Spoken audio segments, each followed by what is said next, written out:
And more coffee shops, fewer pubs and more bookies. These are all signs of the changing face of our high streets, along with the closure of many shops. But you might not have thought about how it affects your health. Well, the Royal Society for Public Health has analysed 70 major towns and cities, listing the nation's unhealthiest and healthiest high streets. Our North of England correspondent, Judith Moritz, reports now from Grimsby.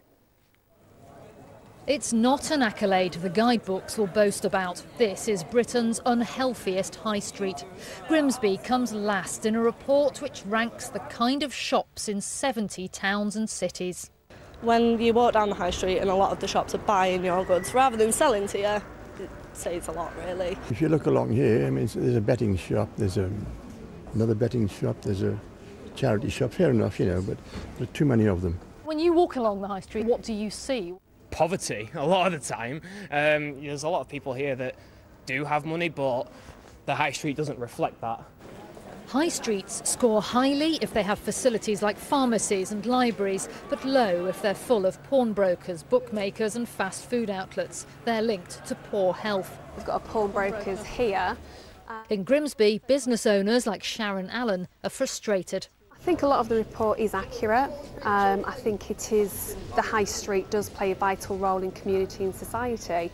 So I think that part of the report is accurate. What I think is unfair is that Grimsby keeps getting labelled on the top of all of these tables, and it doesn't do the morale of the town any good.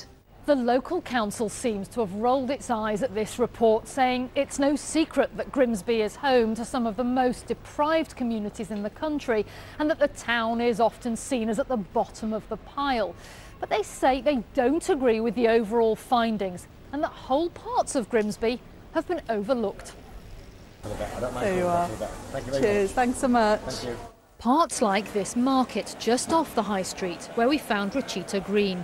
Her curry cooking demonstrations teach people how to use fresh, healthy ingredients. The thing about Grimsby is you've got to live here and you've got to really immerse yourself in the culture of it to understand just how much there is to give. As soon as people step in and to be able to offer something that they've never done before and to have that opportunity to do that really is what this market is about for me.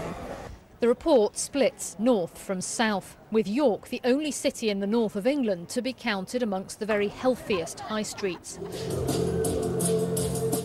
Back in Grimsby, they say there is also plenty to celebrate.